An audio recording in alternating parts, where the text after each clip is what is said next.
Dr. Jim Dixon, an activist with a disability who was also a bit of a celebrity. Mike and Alan hired him to help the cause.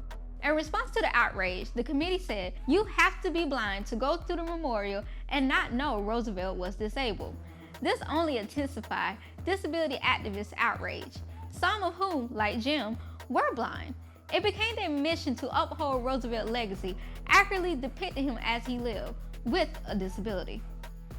This wasn't Jim's first rodeo. He single-handedly sailed to Bermuda to display what disabled people can do.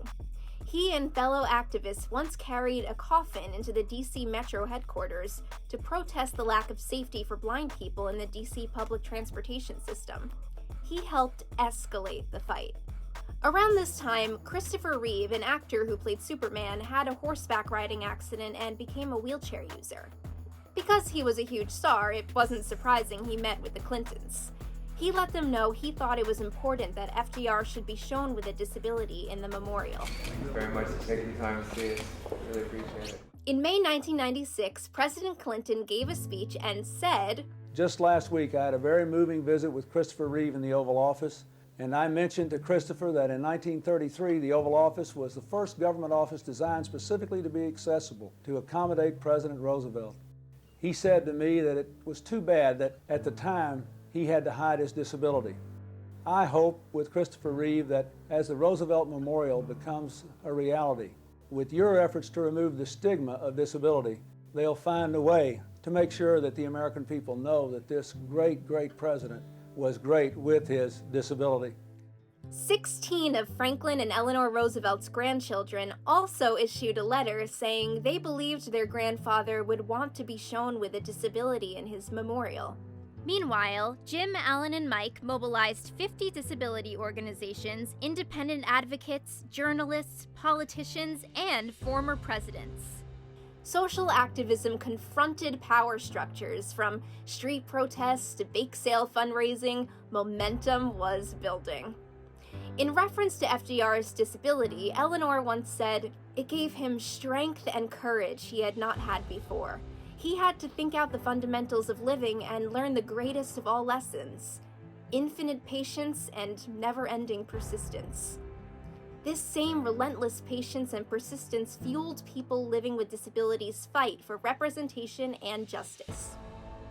During one of Jim's meetings with the National Park Service, someone slipped him a piece of paper. When he got back to his office, his assistant read it to him. It said to call a phone number. A voice on the other line told him about an upcoming reception in upstate New York where artwork for the memorial was going to be revealed. Jim got in touch with disability leaders in the area, and they staged a protest, interrupting the event. An unexpected, disruptive scene, the protest sent a powerful message. It was April 15th, and the memorial was going to be dedicated on May 2nd. The disability community across the country was activated. But time was running out. With only days left before the dedication, President Clinton invited Jim and other activists to the White House and told them he was going to call for legislation to add a depiction of FDR in his wheelchair. The legislation passed in the Senate a day before the memorial's opening, passing smoothly in the House of Representatives. It became official. A new statue would be added. Protests quickly turned into a celebration and victory for people living with disabilities. But first, in 1997, the original statue of FDR was unveiled as a part of an elaborate, star-studded memorial dedication in DC's Tidal Basin. President Clinton led the dedication. Today, we honor the greatest president of this great American century. The original statue showed Roosevelt cloaked head to toe, sitting in what looks like a regular chair. But a new statue would be added. It just needed to be funded, to the tune of $1.65 million. Donations came in from people across the country, disabled and able-bodied alike. On January 10, 2001, a new statue of FDR was unveiled and dedicated by President Clinton in the memorial. FDR wheelchair is visible, marking the end of a 6-year fight by disability advocacy groups to memorialize the president as he lived, showcasing his disability as a point of pride. School children who will visit this memorial will know that FDR led this nation and the world from his wheelchair. They will know that in America, anything is possible.